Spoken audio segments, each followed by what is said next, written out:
All right, a very good evening from 93 KFM, the Friday Pan of Journalists. Of course, the most informative conversation around current affairs in the country. My name is Joseph Sabiti, taking the host seat for today because the old man of the clan has decided to go AWOL. And my brother Derek Wandera, wherever you are, you're supposed to be taking the seat here. But all the same, we'll have these conversations. The year is coming to an end, and we'll be looking at the stories that shaped the headlines in the course of 2024. And before I introduce my able panel here, let's take a look at the stories making headlines in the Saturday Monitor.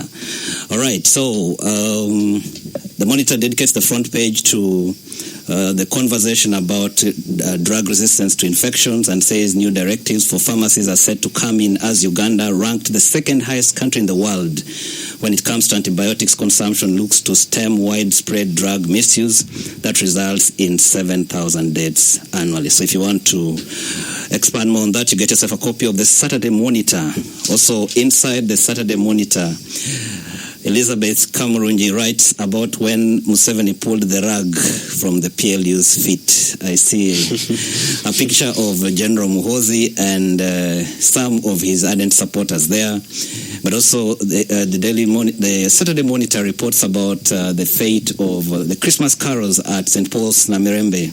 Remember, the bishop banned the all-boys choir, and there was panic that there would be no, Christmas carols for Jimmy, who doesn't go to Gulu where they sing beautiful Christmas carols. There's also a lot to do with the politics. They cast the spotlight on Busiro East, and they take a look at Medad Seguna's fight for a fourth term as Member of Parliament. To get more of these stories, get yourself a copy of the Saturday Monitor and get reading. My panel this evening, Jimmy Odoki. He comes from, the old man calls him the Human Rights Mujahideen. Welcome to the Hotseat, Jimmy. Thank you, Sabiti. Thanks for having me. All right, and Frank Mujimba likes to represent the views of, he calls himself the ordinary Ugandan, but with a lot of experience from the banking sector. And he said, welcome to the Hot Seat as well. Thank you so much. When was the last time you hosted a show? I don't know. I almost forgot I was once a journalist. But between the two of you. Once a journalist, always. You never retire. Like there reaches a time when you must accept your former journalist. So if I can start with you, Jimmy, what do you think is the biggest story that stood out for you in 2024? If you're writing home about 2024, what's that one thing that would come to mind? This is a sad one. I mean, the Chitezi tragedy. I think it was really, really terrible. On a good note, I think hosting NAM was the country showed that it's capable of hosting real big events, international. It was managed well. There was nothing that I don't know about the corruption issues, if there were any, but it turned out okay.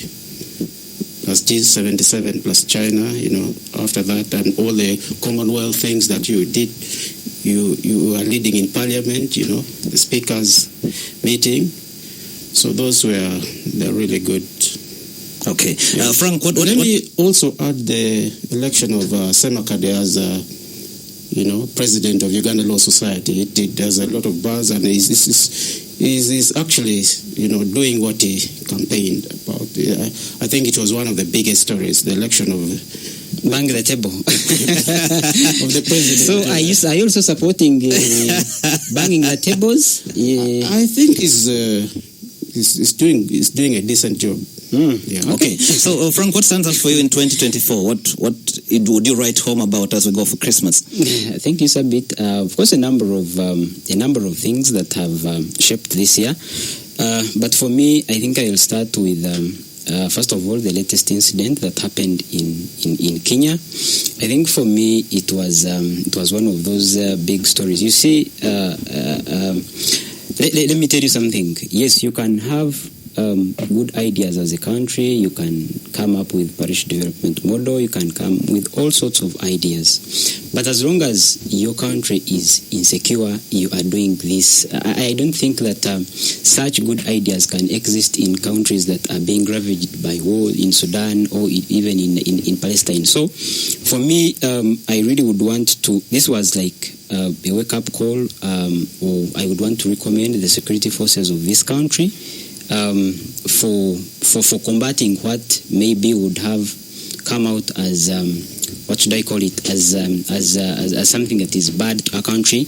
Maybe you don't know if the plans that were being orchestrated in Kenya, if they had gone through, probably our country, Uganda, we would have gone back. So something terrible would have happened. So yes, we can have these good ideas, but as long as we are not secure, and it's also a wake-up call to anybody who would want to test the security of this country, that it is really alert and up to its game. So anything will be combated. So I think abducting is not. Yes. You can talk. You see, let me tell you, Jimmy, the security of a country is shaped according to the threats that a country faces. So there are threats, really. Yes, you might say these were not threats, but it depends how you view things. So if these plans maybe had gone ahead, you would find that maybe you would become a refugee in one of the neighboring countries. But also, maybe putting that story aside, I think the other thing that also shaped this year for me, like we cannot do without security, we can also not do without culture and defending our values. So it is this year that the leaders in our country, including Parliament, and kudos to the big girl in the seat of the Speaker of Parliament, for really standing her ground, the President and the judicial system of this country, for standing up and defending this country's values and the culture. I'm saying this because I think this is the year when the anti-homosexuality bill was introduced in Parliament, and actually in unison the Parliament stood up and actually rejected this bill, and also the President did not sign it. So for me, it is really something good. You remember the threats that existed then, the threats of sanctioning the Speaker and sanctioning other leaders in Uganda. So for me, defending our cultures as Parliament, I really commend them for that. Maybe. So I think let's proceed this way. If you can, if you can hold on a bit, I think that Frank sets us off on a fantastic note for today's conversation. Gentlemen, 2024 means we're a couple of months away from the general elections. Yes. Jimmy, starting with you, as we sit down to summarize this year, is the country ready for the 2026 general elections? What are your projections? Let's look at the preparedness of the political parties, and as well as what you would say about the country's preparedness for the elections. So when you see the president already moving around, supervising, checking this parish development, all the things, he's already in an election mode, but ahead of the other people. It's never free and fair. Other people have advantages over others. The election has become a ritual. It will take place. You will complain. It will never be free and fair. So you have to fight for your space, like the opposition political parties are doing. The NRM will always be ahead because, being in government, they control everything. You appoint the chairman electoral commission. You don't expect it to be fair. So they have to fight for their space. As we go on, we are we are already almost in an election. Members of parliament are going about, it's almost like the campaign has been, but it's not official, but things are going on. You don't wait till there's a roadmap by the electoral commission, that the campaigns begin on this. People informally do that. Okay, we're already in a mode. If you're to give a template of your idea of a free and fair democratic elections, take us through it. Do you have a country that you think projects? Give us a living example of where you would say this is a free and fair election. First of all, you begin by all the election reforms that have been suggested should be taken seriously. You think all these reforms that have been brought before Parliament, they say there's no time. I think the Minister of Constitutional Affairs, Mao, they come up with all these suggestions, good suggestions that have been brought. They always say there's no time for this. We are time bound. That's already unfair to the people in opposition. Okay, Frank, are we heading into an elections with one man playing with the whistle in his mouth and the red and yellow card in his pocket? Jimmy's idea is that the election is rigged before we even go into it. What's your take? Okay, first of all, as I come to this, I don't know if you'll also, you see, the year in perspective, maybe we could also get an opportunity to look at what has happened outside Uganda, because it is a global village. So maybe you'll give us an opportunity as the show proceeds, then we shall be able to talk about some of the things. But to come back to, yes, you call it, yes, the referee is also contesting. But you see, he has, I think he has these powers, I think, from the Constitution to appoint the head of the Electoral Commission and all these. But for me, the challenge is that now the opposition, they have again started speaking different languages. They are fighting against each other. You see what is happening in FDC. There are now two factions. The man who has who shortly left the National Unity Platform, the former leader of opposition, has also formed another, what you would call another pressure group or a faction. And for me, it's like. They are going to fight against each other. They are waging war against each other and not uniting against what they call really a common enemy, and that is the NRM government. So for me, I think yes, the president and the NRM, they really have an advantage because he is the head of state. So for him, he has already had an opportunity of meeting the population through his tours of PDM, Parish Development Model, and yes, he is the president. He has the manifesto, so he has to make sure that actually what was put in the manifesto has been implemented. So there is that advantage, and you cannot deny him doing that. So he has been interacting with the population. So I think he has, for starters, he has a head start if he is coming back. And why don't you remove the if? So I don't know. Has he said that he is coming back? What do you think? Maybe he's not.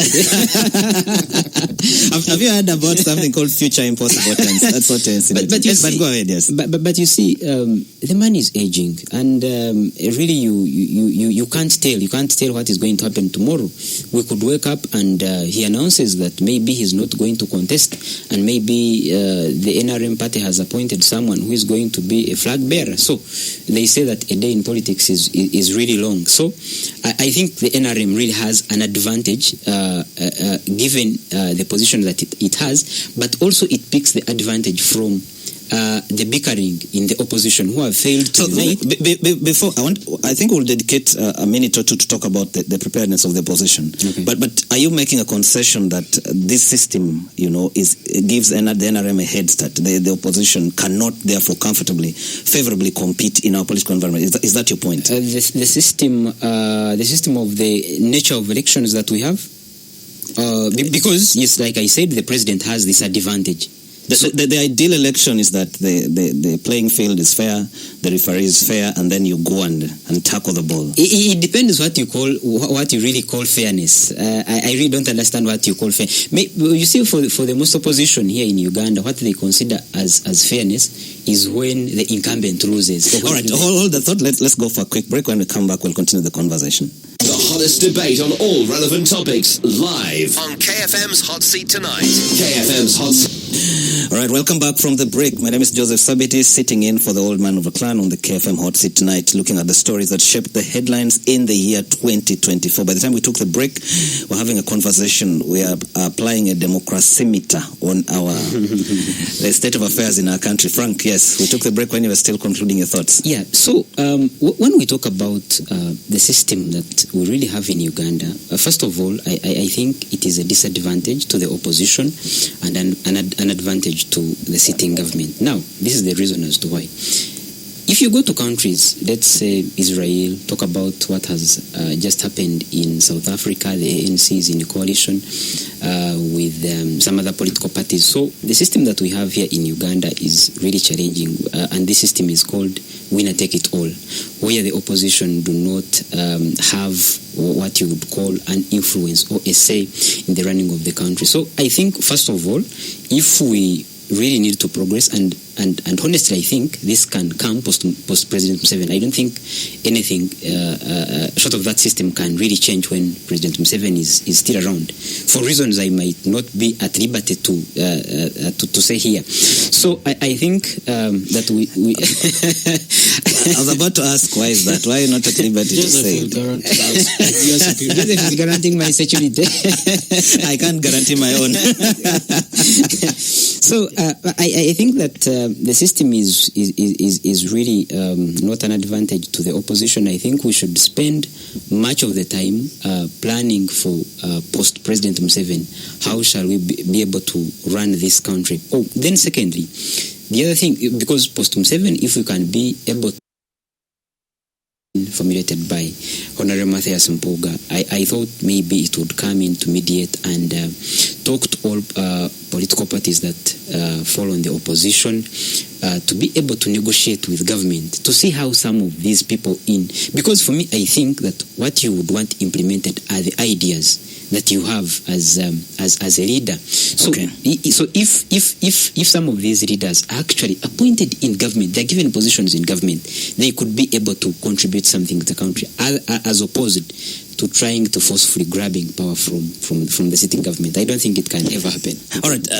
Before I get to Jimmy, what do you mean forcefully trying to grab power? The Constitution envisages a vibrant political opposition that's supposed to keep the government in check, that has their rights protected in the Constitution, the rights to associate, the right to mobilize, and the right to sell their ideology. So break it down for me. What do you mean? Okay, so grabbing by force? So maybe let me speak to the tones that we hear sometimes some of the leaders of political parties saying. So, for example, if a leader comes out and says President Museveni will not be here in 1 year, then after a few months he comes and says even a year is quite a big time. In 6 months he's going to be away. You understand? So maybe I'm talking about the tones that come out of some of the leaders. You are already calling this person a dictator, and at the same time you're participating in elections. You say that he is the one who organizes these elections. He influences whatever happens. Then at the same time you participate in the same election. So the grabbing I'm talking about might not be, because we organize elections after 5 years, and a winner is declared. So I'm talking about the tones that we listen from our leaders. If we could tone down as leaders and be able to have conversation, yes, on opposition, but also have a backdoor channel where we have these diplomats that can easily negotiate with government about certain things. Okay. For example, if let me say that maybe FDC or NUP holds the majority here in the central, you can negotiate with government to make sure that in the central roads are constructed, hospitals are in place. You understand? That's what I'm saying. So if we could have such negotiation talks, yes, you can do this front page politics as politicians, but we should have a backdoor channel as the leaders of this country if we would like to have anything shaped. All right, Jimmy, 2 quick questions. One, the state of the opposition, are they worth the airtime on the country's leading current affairs radio show? Yes, very much so. When you look at NUP, I think it's a headache to the president. And that is why he feels, however much you win votes from elsewhere, but you know what, how the vote here matters and how you are perceived. So all this intrigue you see within NUP, it's might be some kind of something being instigated to make them crumble. But you see that Bobby Wine is really in charge. So, do you want to describe what in charge means? Yeah, I mean. Have they in charge of what? Have they abandoned? Have members of NUP abandoned their party and crossed over to NRM? Mm-hmm. Or have they declared their intentions? Many. You see that the party is vibrant. I think he was in Gulu. You see him going around the country. That shows a vibrant party. How many by-elections has he won? It's not about the number of by-elections you win. It's about how many MPs you have in parliament. I'm sure they'll do even much better Let's do a quick flashback to the years when the FDC held the official opposition. If you compare that with NUPS now, do you think the government feels more relaxed, more pressured? What the deal? Pressured in that, you know what Buganda means to NRM? So if all of a sudden you have all these people, all these members of parliament now who are not for you, how do you feel?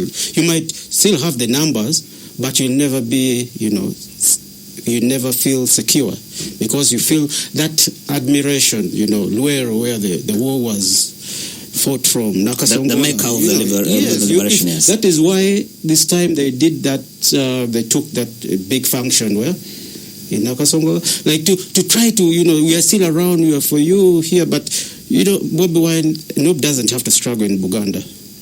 You see, you can say that. So what happens to their quest for national power? Doesn't that reduce it to some sort of Kabaka Yeka? No, not exactly. It's just that you begin from home, and now when he began these tours around how he was well received. What happened next? They said, "Oh, terrorism. You might be in danger," and they had to curtail it. So, if given a chance, what we talk about free and fair. To express the way Museveni moves around, he has all this.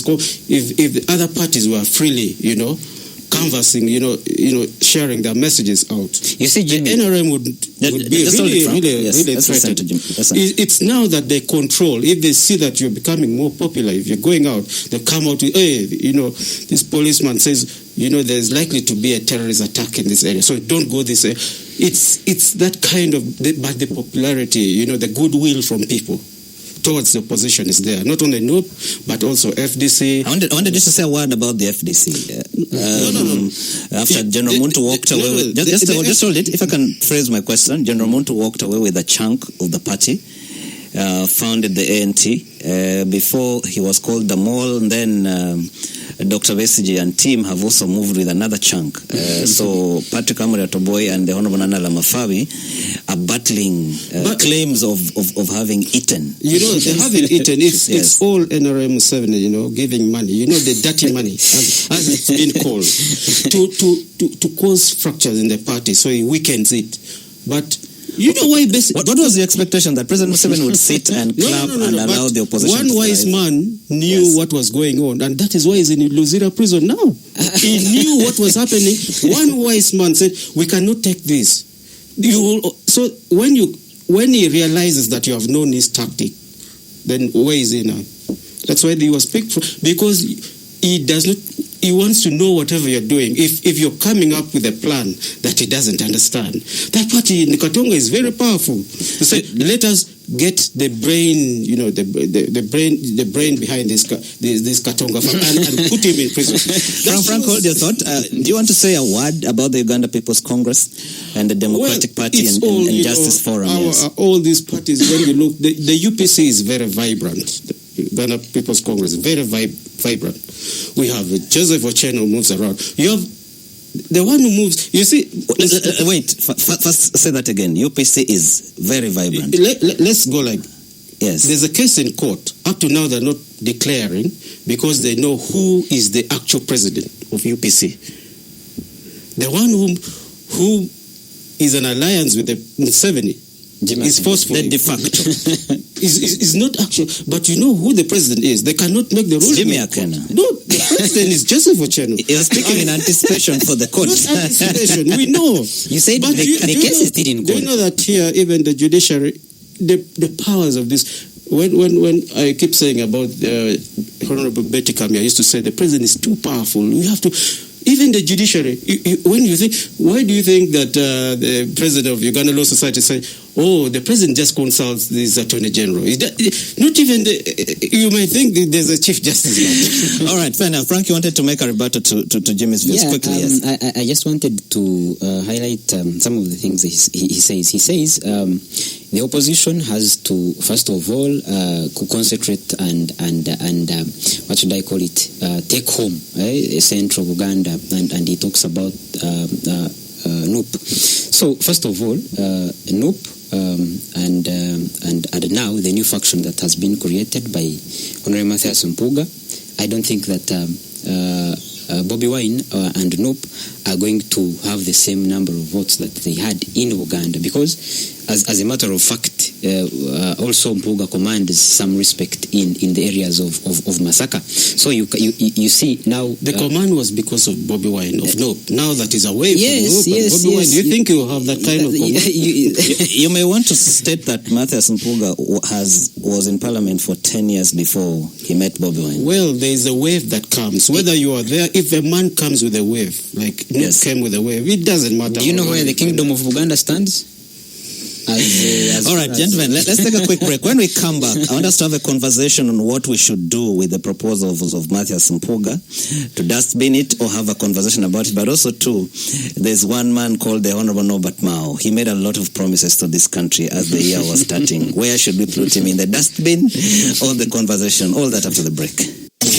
All right, tonight we take a deep dive into the conversations that shaped 2024. By the time we took the break, gentlemen, we're talking about two prominent personalities of 2024. The Honorable Mathias Mpuga and the Democratic Alliance, and the push to have the country talk to each other. Jimmy, where do you place it? In the dustbin, or we place it on our conversation board? The conversation about a national dialogue, having this has been going on, and it's something that should really take place. But who is the stumbling block to the national dialogue, to all this conversation? I don't know. You might want to tell me. It's something admirable that we should people in opposition, political leaders, should not view each other as enemies. They should be maybe opponents, not really enemies. They should talk to each other. And as I remember when this honorable was in Parliament, Honorable Muchitale, that was his nickname had become National Dialogue. Yes, so and it's something that the conversation should take place, not to look at one another as real enemies and all that. And there's only one stumbling block to that. I think they've tried elders. There's that council of elders. These prominent, eminent Ugandans, the Justice Ogolas, they've all been there. There's been real conversation about that, but it hasn't. It's up to you. Me, I'm sorted. So that's what is actually stopping them. Frank, your take. You see, I wouldn't want to discard Honorable Mathias Mpuga with the formation that he has come up with. I would want to give him a benefit of doubt. And yes, if this faction or whatever he's trying to build will be of importance only if it was not created and fashioned to fight against his former bosses. If that is the heart and the ultimate end is fighting Noop and bickering with Chagulanyi and that is the end goal, then it is a non-starter. It is not going to get anywhere, because yes, you might want to go back and see how Mathias Mpuga leaves National Unity Platform. He is accused of taking 500 million Uganda shillings. You remember that, what do they call it? Yeah, the service award. So first of all, he comes out and says he had not actually received the money.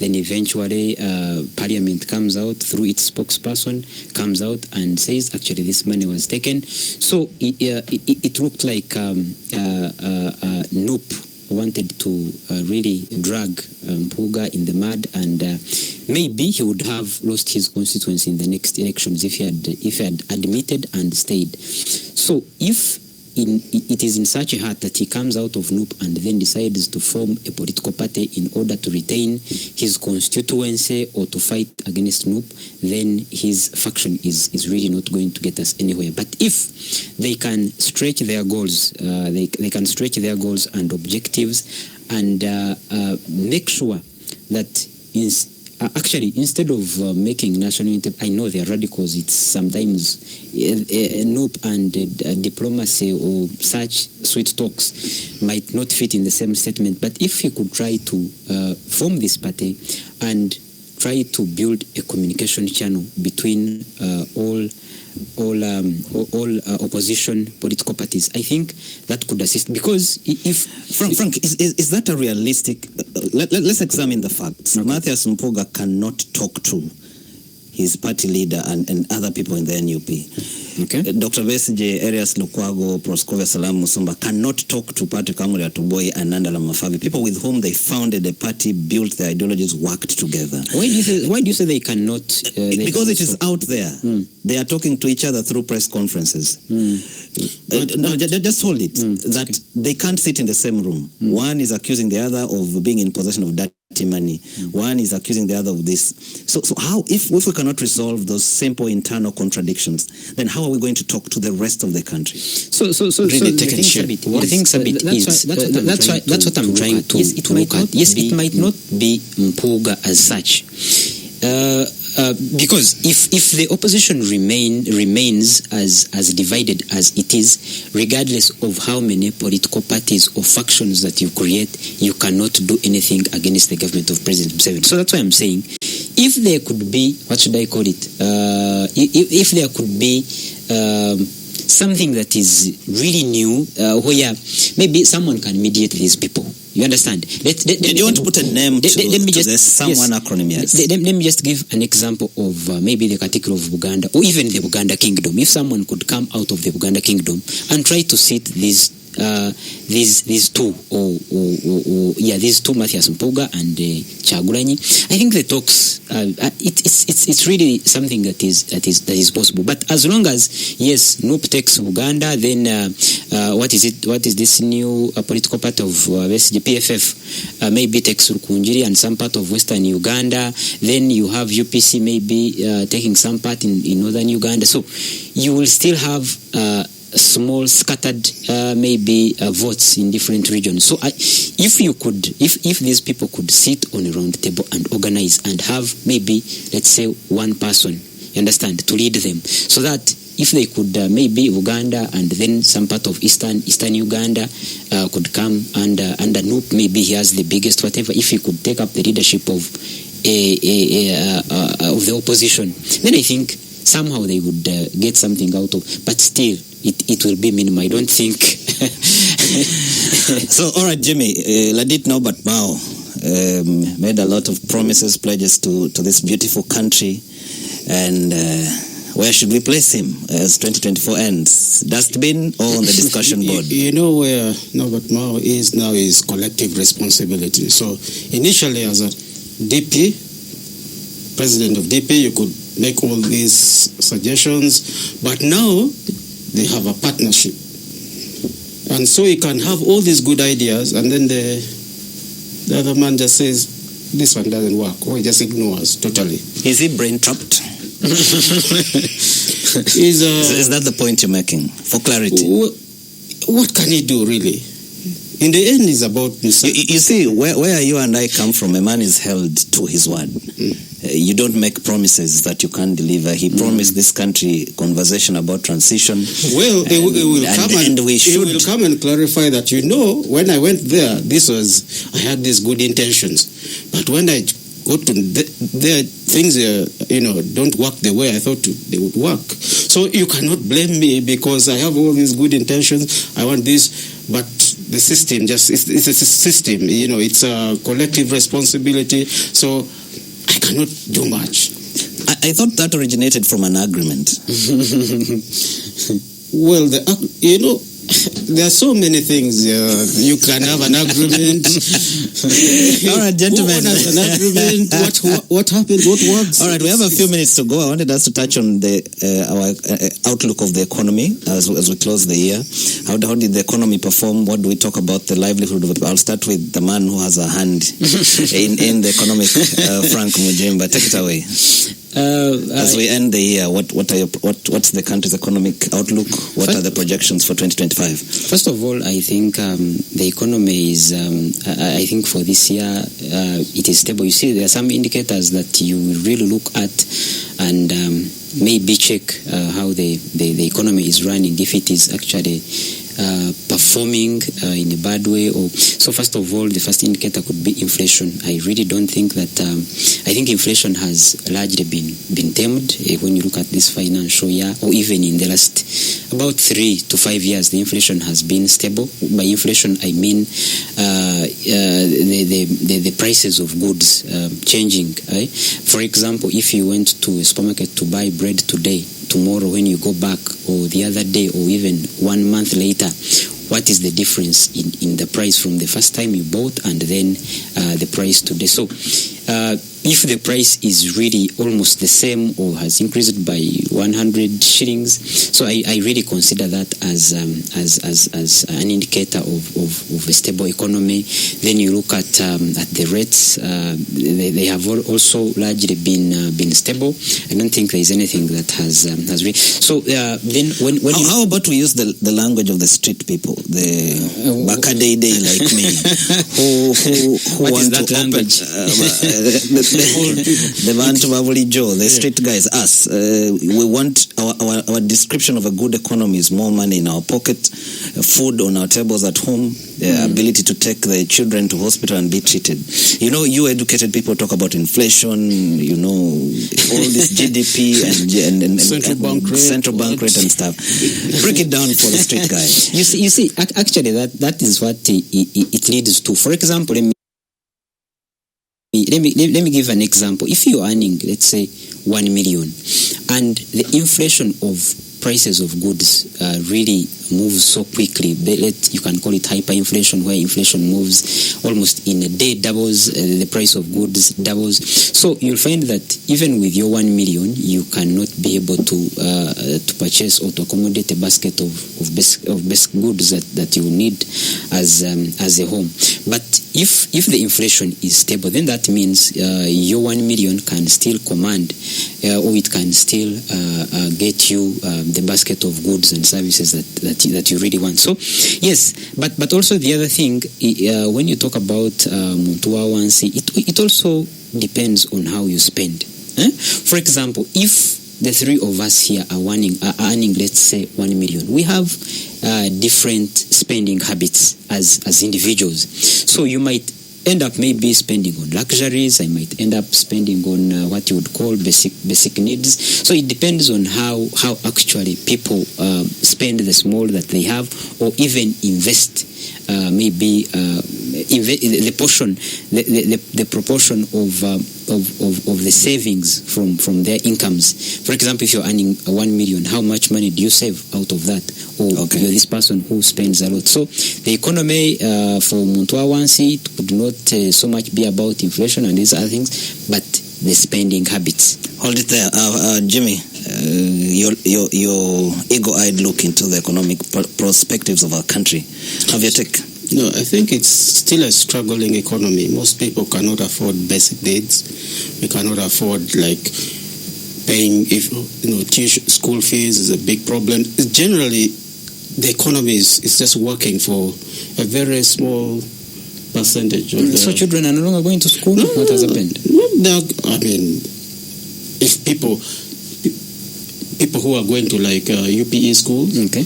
But if you go like these private schools, many kids are just because they have not paid school fees. People cannot afford. If you go to how many relatives call you asking for help? That we are hard up. Isn't that who we are as Africans? As Africans, but it shows that not who we are. It shows that there's a big imbalance. Your tax from birth until you die. I mean, here they call it black tax and all that. But it's a few people like you who have jobs that you have salaries coming. Jimmy, you have a job. But you see, Jimmy, which country exists and there is that equity really in terms of earnings? But if you analyze the economy, if you go sector, like according to the population, you will find that first most of the money is, here in the central region, the contribution towards tax and everything. So if you go up country, the economy is not really working. Most of the money is generated from here. You see, I would understand you if you say that parents do not have school fees and children are not going to school. No, but if you're saying that there is an option, of UPE. No, people are jobless. People don't have jobs. That is true. You see, there's no government that can create as many jobs as kids that are getting out of universities. Not for everyone, but the level is of joblessness in this. Whether it's Uganda. All right, I think it's a good time to take a break. Middle East. Let's take a break. When we come back in the last few minutes, we'll touch on something that I thought was very important. Starting this year, there was something called the Patriotic League of Uganda and the next generation leader. I only wish this conversation would happen with Andrew Mwenda. Let's take a break and return. In the next 7 minutes also, we shall be wrapping up this conversation and saying goodbye to the hot seat for the year 2024, most likely. But we have another Friday. Another Friday, okay. I failed maths. About 11 days. All right, in a minute each, Frank, the Patriotic League of Uganda, General Muhoozi has endorsed President Museveni for 2026. Some of his trusted lieutenants are now dining in the Museveni cabinet. Where does that leave the Patriotic League of Uganda? Okay, first of all, I don't think this was, first of all, it was not a political party as such.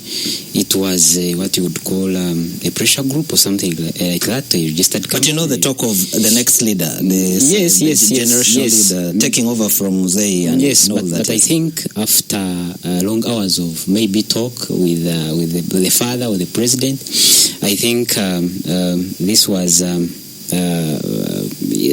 they could not. What should I call it? They could not uphold this faction. So that's why you saw.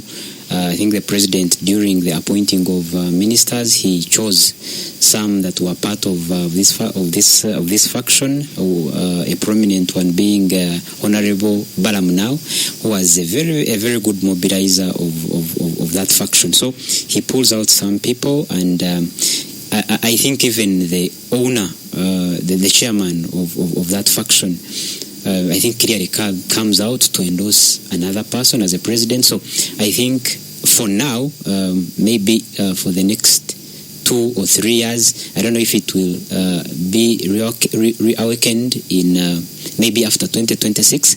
But for now, I don't think it is going to proceed. All right, Jimmy. PLU, Patriotic League of Uganda.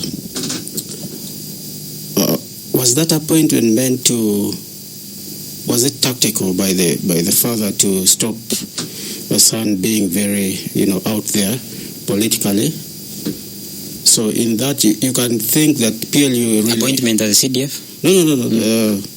Yes, as CDF, and also the members of PLU, the members, the Lilians, the Balam and all. Was it a calculated move to say, my son, don't be there so much on Twitter, just focus on the military things? Is he not? I really don't know. I've not been on Twitter. I don't know what maybe Frank. I have not been on Twitter. I've been far away from Kampala, so I don't know what has been happening. So Twitter is X is Kampala. Anyway, I understand your cowardice. Yes. The rate of tweeting then, I think, was so much. Then it went down. We don't know what happened the past few days, why it is reawakened again. But it means that if he had continued politically, I mean, PLU was not a political party. No, it wasn't. Okay, but also in a minute each, Kenya. 3 cabinet compositions in 2 years. Raila now controls more cabinet positions than the ruling party. Uhuru's men have walked in a minute, Jimmy. We were excited that Gen Z thing would cross over here, and why were you excited? But apparently it didn't You're calling for something you want to manage. I can assure you. The way we did, but it means that it just shows how powerful Raila is, even in opposition. When you think he's done, then he just comes back in a way you cannot explain. He's the one who's basically held the Ruto, Otherwise, I think his government would have been, kicked out. All right, I'll let Frank have the last word on Kenya. Yeah, I think for Kenya, I really don't think anything is going to happen to change the status quo in these few months that are remaining. So for me, I would expect anything to change in maybe in February of 2025 after that election of the African Union representative. So if Raila Odinga does not go through, then I really think he's going to come back for Kenya. And since Ruto is already weakened because of what has happened before, so I think he might not, if he's defeated the other side. So our prayer as Ugandans, because we know what Kenya means to us. All right, thank you very much. And don't forget, the Saturday Monitor is already on the streets. Go get good journalism compiled in there. The hot seat ends right here. We return again on Friday, same station. Don't go away.